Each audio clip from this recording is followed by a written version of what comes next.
now. That don't exist anymore. And they've got some battles and those things and some struggles, and we're helping them work through that. But that is, that fire contract is a really important aspect of our budget.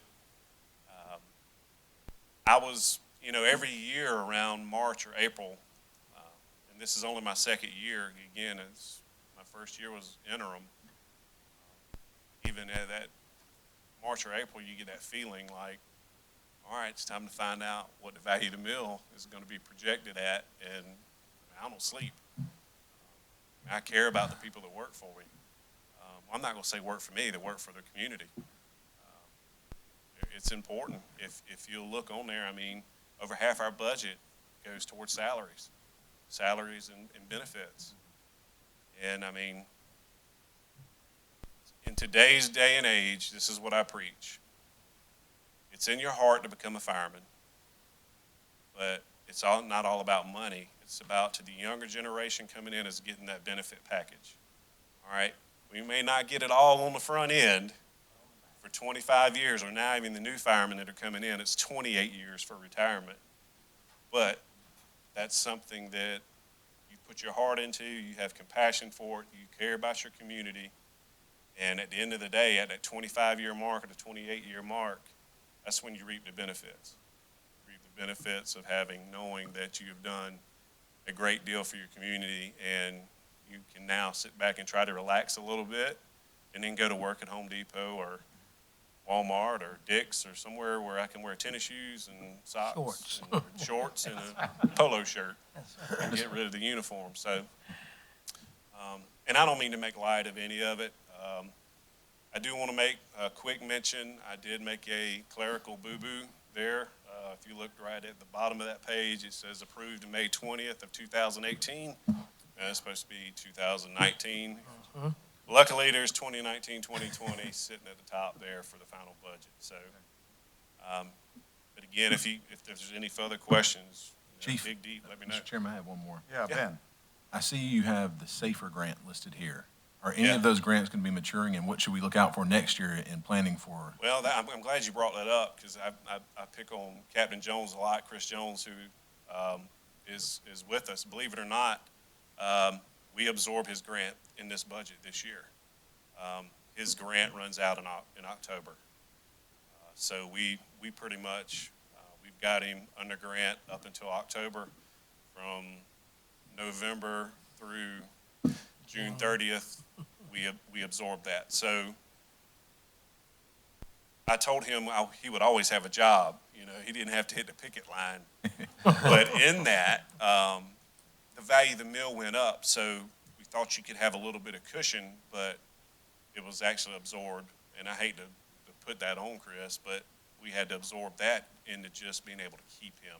So roughly the $44,000 under the SAFER grant is covering his benefits, it's covering his salary up until that point, medical insurance, retirement, all of that is pretty much encompassed into that. So, Well, he and so many others are great value add over there. And yeah, absolutely. Volunteer firemen as well in various parts of the community. So thanks for Yeah, what you we're do. very fortunate, and thank you for saying that. We've got a strong volunteer base at Lugoff Fire. We have roughly 25, 26 volunteers, and we can't do it without them. So they're a vital role, and you'll see that we have that in there, volunteer pay. So it's pretty much done in the same ways on a as-call basis. So Thank you, Chief. thank you. Other comments? I want to say what a good model you present to us all, a standard of excellence. And I like the way, and I really appreciate the way you work with the other fire departments to include that of the county. It's a team, and you exemplify that in everything you do, sir. Well, thank you. I Most appreciate professional. Mr. Chairman. Yeah, go I just ahead. want to ask Chief, was he planning on taking over Elgin? I kind of would like the way that sounds. Look off Elgin Fire Department. Yeah, and Miss Mary will defend that for me. Yeah. All right, A whole lot of ready, discussion tonight, couldn't it? ready to vote. All those in favor of our great Lugoff Fire Departments, raise your hands, please. And it's unanimous. Chief, thank you very much. Thank you. Well done. We move to the next item, which has now been deleted. Thanks to Mr. Bozard. I appreciate your courtesy there. We move to council briefings. beginning with Mr. Jones. Sir. Mr. Chairman, thank you, members of County Council. My phone's been blowing up. But we're not live streaming tonight? There's a YouTube. Taping, but the live stream is down. Okay, the live streaming is down. Tape it will be put up on. Okay, all right. Thank you, Mr. Chairman. No further comment. Mr. Snodgrass. Sure. Just want to thank everyone for coming tonight and being a part of this long process. And just a couple of points that someone made when it comes to our water infrastructure. I'm pretty sure it's precedent that rural counties operate off tanker and pumpers. And I mean, I'd love to see the day where we were able to expand out into the rural areas of being able to have, that a hydrant type of water supply. But I mean, I know that would mean putting down 5 to 6 inch lines out in rural parts of the area. So if for those who are asking, what are we doing? I think outside this door, I think it's a brand new pumper tanker truck. And I believe that's precedent. Again, I'm not a fire guy. I just live beside one. And I'm pretty sure that's precedent. And I'm thankful for our county and investing in those types of things. I want to thank the firemen who are here. I know I saw some guys from Shepherd and some guys from Antioch and Cassett. Those are stations that I know serve District 5. And thank you guys so much for what you do and the time that you put into.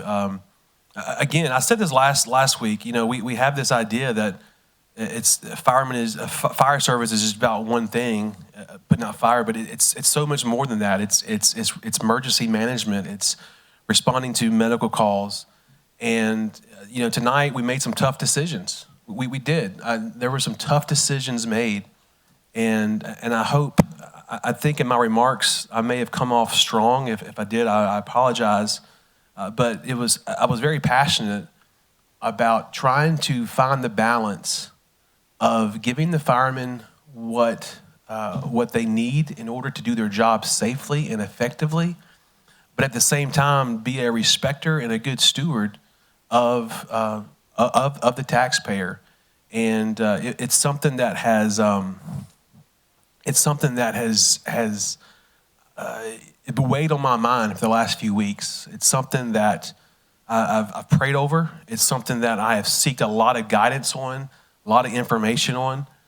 And so I just want everyone to understand that tonight we did some tough work, but I think in the end we did work that we're going to get down the road 5 years from now. And I think I'm convinced that we're going to say, you know what, I'm glad we made that tough decision. I'm glad when we see a brand new station in Cassett that's running 24 hours, and that's the hub for the northeast part of the county, I think when we see that, I think we're going to say, I'm thankful that we made that hard decision.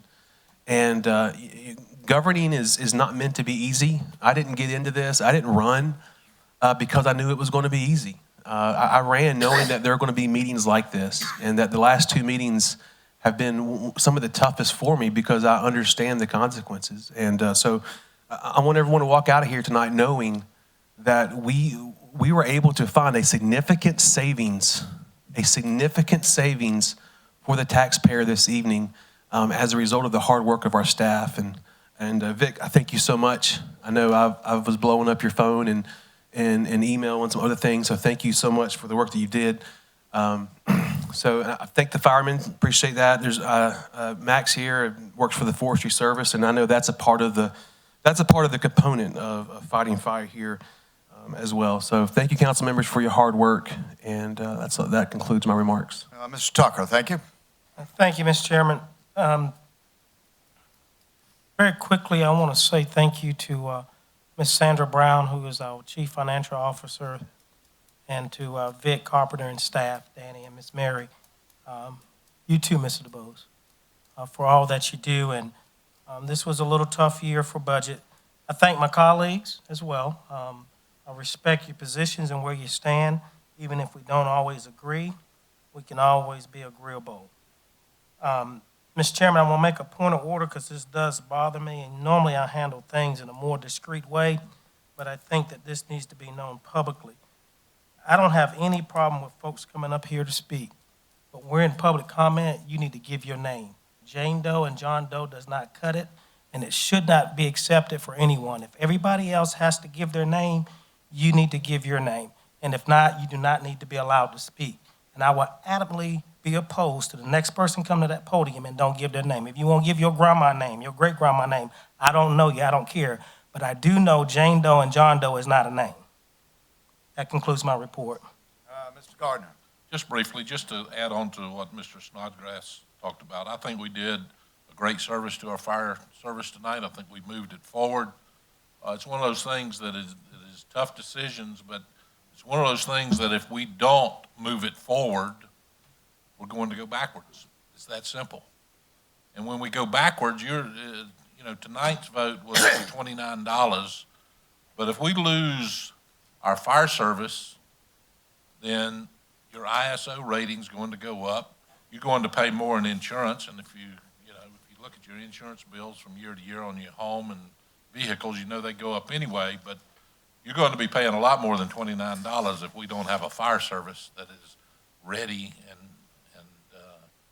moving forward. If we wait on a referendum, or if we wait till we have water supply throughout the county, we may as well go back to the old bucket brigade, because it's just not going to happen. So what we did tonight, in a very fair and modest, I think, amount, I think we moved our county forward in our fire service. Thank you. Mr. Bozard. No comment. Mr. Connell. Just briefly would say thank you to the original subcommittee members, Mr. Jones and Mr. Gardner, who kind of springboarded us moving forward, getting to the recommendations that we're able to implement, and tonight and moving fire service forward, starting at Blaney and then moving to the eastern portion of the county over in Cassett. Again, I view it as a need, not just a want. Our responsibility and a core function of government is public safety, and I'm glad we were able to accomplish that tonight. It was a very tough decision. It's one that I don't take lightly, one that I don't necessarily enjoy, but I do think it was necessary. Thank you, Mr. Chairman. I'll close it out. First of all, for the record, two oldest men in the room, me and Mr. Bozard, did not take a potty break. But two men to his left did, all right? First point, I'm a military man. How did you know that? Don't write that down now, Mr. Khan. I'm coming looking for you. The second thing is you never apologize for doing the right thing. It's not about any I in this room. I get tired of the word I hate it. It's about we, it's about us. We're stronger when we do something together, and that's the county and the council too. So thank you is always the last step of a mission order. You get to the objective and you thank the people that got you there. I will tell you what got us there is where we're going. This document here, I thank Mr. Carpenter and Mr. DeBose, Mr. Connell, and other people that participated in this document. We're doing what's in here. You want to know what we're going to do next year? Read this. With that, Mr. Carpenter. Mr. Chairman, members of council, just would like to, make some observations because this was a very lengthy process. We, as been pointed out, we really started this back several years ago, and staff has been gathering information for quite some time and putting it together. We have made two formal presentations outside of the ad hoc committee meetings to council on proposals, on recommendations for how it would be paid. We went into budget workshops where it came up several times, including one budget workshop just on fire. We've had 3 meetings of this county council, all of which have been advertised. We've had public hearings. So for anyone to say that they weren't aware of this, I don't know what staff and this council and this county could do, because for 3 years we've been trying to get in front of people. And I will ask the public to let us know what we can do that we're not doing. We're doing everything we can on social media to get it out. We're trying to start getting message signs that we can put our message out. We're putting it in the newspaper. We're doing everything we can. So for someone to say, or anyone to feel they're not getting information like this, I want to know what I can do to help them get this information. And on a related issue, I was, if it weren't for Mr. Bozard coming to me last week with information about water lines, I wouldn't have any idea that Lugoff Water felt a need to run water lines. I've never been made aware by them that that was an issue. I've been here 8 years, and I've never heard from them that they wanted the county or anyone to work with them in running water lines. I think we'd be very open to discussing with them what our options are.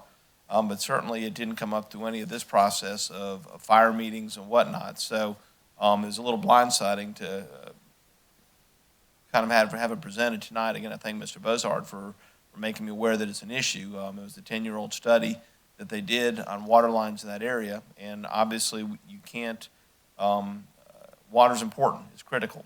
It's one of the, you can't live without water. And when wells fail, I've seen counties when the droughts hit and the wells are gone. And if you've got no well, you've got no water, then you have to leave. So I think the county's certainly open. I would be, as a staff member at any rate, to working with any water company in this county. And that's my report, sir. All right, Mr. I have no report, Mr. Chairman, but you previously alluded that there are going to be requests for 2 executive sessions. Both involve legal briefing. One involves personnel and contractual at the detention center. The other involves contractual matter at Woodward Field. Very good. With that, let's have a motion to retire to executive session and returning without any vote to follow. So I'll ask Mr. DeBose and Mr. Carpenter to accompany.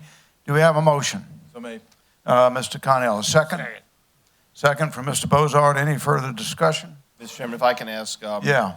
If I can ask the assistant administrator to accompany us Yeah, as of well. course, Danny would come too. And of course, Mr. Chairman, it's listed that the executive session is for the reasons requested.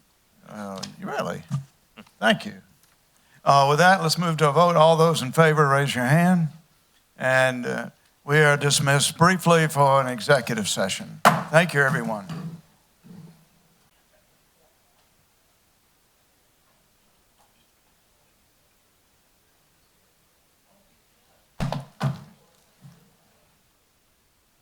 Got 3. 4.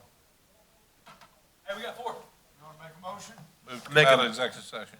I got a second from Mr. Snodgrass. Or whatever. Any discussion? None. All those in favor, raise your hands. I need you to, okay, it's unanimous. All right, can we have a motion to disband, disorganize, and go home? Move to adjourn. Move to adjourn, Mr. Gardner. Second. Second from Mr. Cornell. Discussion. Yes, can Mr. Tom Wolf join us next time? In the executive session?